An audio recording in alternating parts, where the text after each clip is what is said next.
Hello friends, आज मैं आपके सामने एक ऐसी वीडियो लेकर आया हूं जिसमें दोस्तों आपको बहुत ही जानकारी मिलने वाली है, बहुत ही अच्छी जानकारी मिलने वाली है।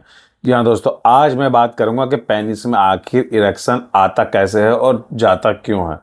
आज इसी बात पर हम खुलकर चर्चा करेंगे, इसी टॉपिक पर कि आखिर ऐसी क्या वजह है कि जिससे पेनिस में इरेक्शन आ जाता है और जल्दी चला भी जाता है।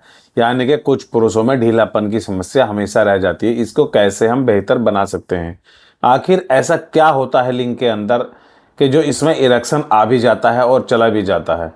कुछ को बेहतर रहता है, कुछ अपना इरेक्शन मेंटेन कर सकते हैं, कुछ टाइम के लिए उनका इरेक्शन बना रहता है, लेकिन कुछ का तुरंत ही चला जाता है, जिसको हम इरेक्टाइल डिस्फंक्शन या ढीलेपन की समस्या कह सकते हैं। तो दोस्तों, हम बात करेंगे इसी बारे में। खुलकर बने रहिए हमारी वीडियो में। वीडियो थोड़ी सी लंबी होने वाली है, लेकिन बहुत ही महत्वपूर्ण होने वाली है। वीडियो को लास्ट तक जरूर देखिए ताकि आपके भी पेनिस में हमेशा इरेक्शन बना रहे, तनाव बना रहे, आप मेंटेन रखें अपने तनाव को, जिससे आप एक अच्छी सेक्सुअल लाइफ जी सकते हैं। तो दोस्तों, स्वस्थ शरीर के लिए हम सबसे पहले बात कर लेते हैं ब्लड सर्कुलेशन की। जी हाँ दोस्तों, अगर आपके शरीर के किसी भी हिस्से में ब्लड सही से नहीं पहुंच पा रहा है तो आपको उस हिस्से में समस्या हो सकती है। आप पैरालाइज भी हो सकते हैं। इसका कुछ भी आपके शरीर पर नेगेटिव असर पड़ सकता है, कुछ भी सकारात्मक असर इसका नहीं होगा, कुछ भी आपको दिक्कत उस हिस्से में आ सकती है। यही बात लागू होती है आपके पेनाइल एरिया में भी, यानी कि आपके पेनिस के आसपास के एरिया में भी अगर ब्लड फ्लो सही से नहीं है, ब्लड सर्कुलेशन सही से नहीं हो पा रहा है, तो आपको वहाँ भी समस्या आ सकती है। जी हाँ दोस्तों, तो अब बात कर लेते हैं कि आखिर ब्लड फ्लो का लिंग में इरेक्शन से क्या मतलब है। क्या ब्लड फ्लो से इरेक्शन बनता है? क्या ये सही वर्क करता है? आज मैं इसी के बारे में आपको बताने वाला हूँ। जी हाँ दोस्तों, जैसा कि आपको पता है कि आपके पेनिस में एक भी हड्डी नहीं होती है। एक मोटी सी नस होती है जिससे आपका पेशाब बाहर आता है और आपका स्पर्म बाहर आता है। बाकी जो पूरा हिस्सा बना होता है वो होता है एक स्पंज की तरह, एक गद्दे की तरह। जी हाँ दोस्तों, उसमें छोटे छोटे टिश्यूज होते हैं, कुछ मसल्स होती हैं, कुछ सेल्स होते हैं। ये इसी तरह का बना होता है। बस एक मेन उसमें एक नस, एक वेन्स ऐसी होती है जिससे आपका वीर्य भी निकलता है और आपका पेशाब भी बाहर निकलता है। एक यही आउटपुट मार्ग होता है। तो दोस्तों, बाकी का जो हिस्सा है उसके अंदर जो स्पंज है, गद्दे की तरह जो होता है, जब आपके पेनाइल एरिया में ब्लड सर्कुलेशन ठीक है, मतलब आपकी पूरी बॉडी में अगर रक्त संचार सही हो पा रहा है, रक्त प्रवाह सही हो पा रहा है, तो आपके पेनिस तक भी वो रक्त जरूर सही से पहुंचेगा। और जब वो रक्त सही से पहुंच पाता है, आपके पेनिस तक ब्लड सर्कुलेशन अच्छी होती है, तो वो जो स्पंज की तरह आपके पेनिस के अंदर जो टिश्यूज या कुछ मसल्स होते हैं, वो उस रक्त को अपने अंदर खींच लेते हैं, सोख लेते हैं, जिससे वो रक्त से भर जाते हैं। और यही वजह है कि पेनिस में इरेक्शन हो पाता है। कुछ टाइम के लिए आप अपने इरेक्शन को भी मेंटेन रख सकते हैं, 2 मिनट, 5 मिनट।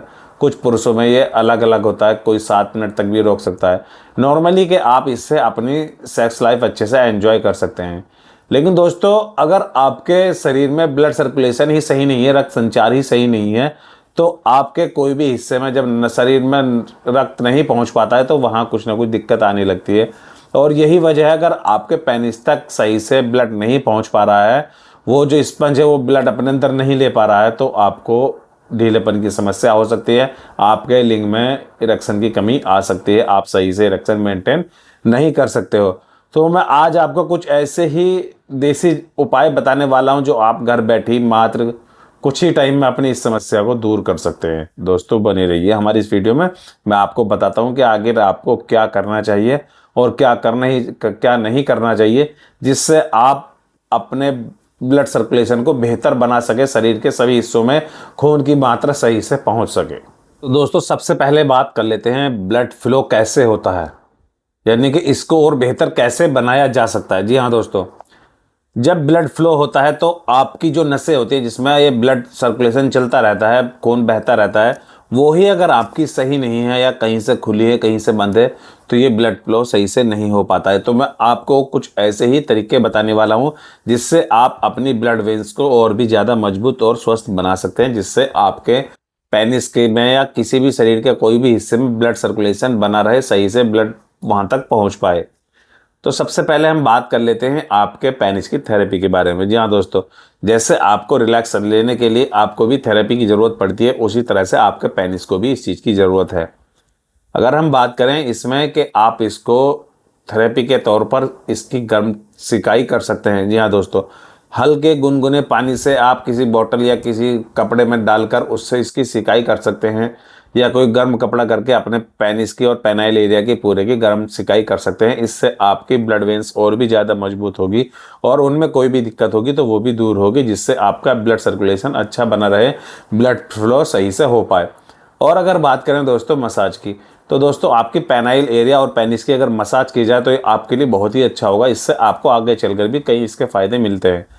तो अगर हम बात करें, अगर आपके घर ओरिजिनल सरसों का तेल है बिल्कुल शुद्ध, तो आप उसको भी हल्का गुनगुना करके हल्का सा गर्म करके उसकी भी पूरी पेनाइल एरिया और अपनी पेनिस पर इसकी हल्के हल्के मसाज कर सकते हैं, जिससे आपके पेनिस के अंदर की जो नसें हैं, जो टिश्यूज हैं, मसल्स हैं, कुछ सेल्स हैं, उनको रिलैक्स मिलेगा और वो ठीक से अपना वर्क कर पाएंगे।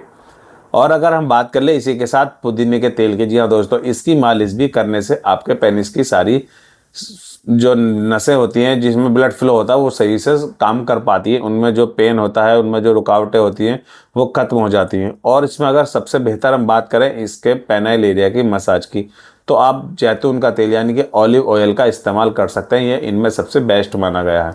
इसमें कुछ ऐसे गुण होते हैं जो आपकी ब्लड वेन्स को मजबूत करते हैं, उनको रिलैक्स करते हैं और उनमें जो रुकावटें हैं, उनमें जो अवरोध हैं, उनको भी खोलते हैं। जी हाँ दोस्तों, ये आपके ब्लड वेन्स की नसों की सारी समस्याओं को दूर करते हैं, जिससे ब्लड फ्लो आसानी से होता रहता है, आता रहता है, जाता रहता है, जिससे आपकी कोई समस्या ऐसी नहीं हो पाती है कि जिसमें ब्लड फ्लो को आपकी कोई बाधा बन जाए। और अब मैं बात करता हूँ कि आपको इसमें कुछ ऐसी चीज़ है, अपनी एक्सरसाइज करें। आप कीगल एक्सरसाइज हो गई, वो आपकी पेनाइल एरिया को और भी मजबूत बना सकती है। कुछ आप फिजिकल एक्टिविटी करें, कुछ शारीरिक व्यायाम करें। ऐसा करने से आपके जो शरीर के सारे हिस्से हैं वो रूटीन में आएंगे और आपकी एनर्जी उसमें लगेगी, आपको एक इससे अच्छा रिलैक्स महसूस होगा।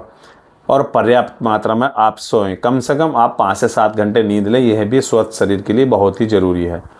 और जितना हो सके आप पानी पिए दोस्तों, कम से कम आप दिन में 5 से 7 लीटर पानी का इस्तेमाल करें। ऐसा करने से आपका खून थोड़ा सा पतला होगा, जिससे ब्लड सर्कुलेशन में और भी आसानी मिलेगी। और दोस्तों अगर बात करें इसमें, तो आप नशीले पदार्थों के सेवन से बचें। जैसे आप शराब का इस्तेमाल बंद कर दें, धूम्रपान बंद कर दें। ऐसा करने से भी आपकी जो ये ब्लड वेन्स होती है इनको नुकसान पहुंचता है, जिससे सही से ब्लड फ्लो नहीं हो पाता और जिससे बाद में रिजल्ट निकलता है कि आपके पेनिस में इरेक्शन नहीं हो पा रहा है, आप तनाव को मेंटेन नहीं कर पा रहे हैं, आप अपनी सेक्स लाइफ को सही से एंजॉय नहीं कर पा रहे हैं। तो दोस्तों आप ये नशीले पदार्थों का सेवन बिल्कुल बंद कर दें। और दोस्तों सबसे ज़रूरी अगर मैं बात करूं, तो आप अपने दिमाग पर कोई भी ऐसा स्ट्रेस ना लें, कोई ऐसी अपने मन में डर या चिंता ना रखें जिससे आपको कोई इसमें भी खामियाजा भुगतना पड़े। जैसे आपके दिमाग से जुड़ी ये कुछ एक्टिविटी ऐसी होती है जो आपकी पेनाइल एरिया या पेनिस पर भी बुरा असर डालती हैं, जिससे उसमें इरेक्शन आने में भी परेशानी हो सकती है। और सबसे ज़रूरी बात मैं आपको बता दूं कि आप बिल्कुल भी मस्टरबेट ना करें, यानी कि हस्तमैथुन ना करें। इससे भी आपके पेनिस की सारी नसें कमज़ोर होती हैं, जिससे आपको स्तंभन दोष होता है, यानी कि आपको इरेक्टाइल डिसफंक्शन जैसी समस्या हो सकती है, आपके पेनिस में इरेक्शन की कमी आ सकती है। तो बेहतर है अगर आप इस आदत से परेशान है, आपको ये लत लगी हुई है मस्टरबेट की, तो आप इसे थोड़ा थोड़ा करके कम कर दें या हो सके तो बंद कर दें। इससे आपकी पेनाइल एरिया की जो हेल्थ होती है, आपकी पेनाइल हेल्थ, वो बिगड़ जाती है। तो इसको ठीक रखने के लिए, मेंटेन रखने के लिए आपको ये हस्तमैथुन मस्टरबेट बिल्कुल ही बंद करना होगा। दूसरी बात अगर दोस्तों मैं आपको बता दूं कि आप ऐसे ज़्यादा पदार्थ खाएं जिसमें ज़्यादा आपको एंटीऑक्सीडेंट मिले। एंटीऑक्सीडेंट हमारे शरीर में कुछ ऐसे यौगिक होते हैं जो फ्री रेडिकल्स होते हैं, उनको हमारी कोशिकाओं से जो नुकसान होता है, हमारी कोशिकाओं जो फ्री रेडिकल्स जो होते हैं जो उनको नुकसान पहुंचाता है हमारी कोशिकाओं को, उनसे बचाते हैं। यानी कि चाहे वो आपकी टिश्यू हो, मसल हो या कुछ भी आपके सेल्स हो। तो ये जो आप ऐसे पदार्थ खाएं जिसमें आपको एंटीऑक्सीडेंट भरपूर मात्रा में मिले। जैसे आप फलों का सेवन करें, सब्जियों का सेवन करें, कुछ नट्स हो गए, कुछ बीज हो गए, आप इनसे एंटीऑक्सीडेंट भरपूर मात्रा में ले सकते हैं। जैसे vitamin C, vitamin E, lutein या पेलोफेरेविन, कुछ ऐसे विटामिन या प्रोटीन हैं जो आप इसके भरपूर मात्रा में इसकी आप इस्तेमाल कर सकते हैं। आप प्रोटीन और अच्छी वसा का सेवन जरूर करें, ये भी आपके टेस्टोस्टेरोन लेवल को बढ़ाता है। जो आपके अंदर सेक्स हार्मोन होता है, टेस्टोस्टेरोन होता है, तो ये उसको बढ़ाता है, आपकी काम इच्छा भी बढ़ाता है। और आप अगर इसके साथ लहसुन का इस्तेमाल करें दोस्तों, तो लहसुन एक ऐसी चीज़ होता है जिससे हमारी सारी रक्त वाहिकाएँ मजबूत होती हैं, खुल जाती है, यानी कि उनमें कोई भी अगर हमारे अवरोध है, कोई भी रुकावट है, तो वो हमारी सारी नसें खोल देता है, जो लहसुन में हमारा एक यौगिक होता है। तो आप लहसुन का इस्तेमाल ज़रूर करें। शहद भी इस फ़ायदे में बहुत ही काम आता है, इस शहद का इस्तेमाल ज़रूर करें। यह भी प्राकृतिक गुणों से भरपूर होता है, इससे भी हमारे ब्लड सर्कुलेशन तेज बनता है, ठीक रहता है। और अगर हम बात करें दोस्तों हल्दी की, तो हल्दी में जो क्यूमेरिन नाम से एक यौगिक होता है, एक तत्व होता है, वो हमारे ब्लड प्रेशर को, हमारे ब्लड फ्लो को बेहतर बनाता है, जिससे आपके पेनाइल एरिया में सारी जो नसें होती है वह मजबूत हो जाती है, उनकी हेल्थ अच्छी हो जाती है, जिससे ब्लड फ्लो होने में कोई दिक्कत नहीं आती और आपके पेनिस में इरेक्शन भी भरपूर रहता है। तो दोस्तों, जैसा मैंने आपको बताया, आशा है कि आपको सब समझ में आ गया होगा। अगर हमारी वीडियो आपको पसंद आए तो हमारे चैनल को सब्सक्राइब कीजिए और हमारे वीडियो को लाइक और शेयर कीजिए।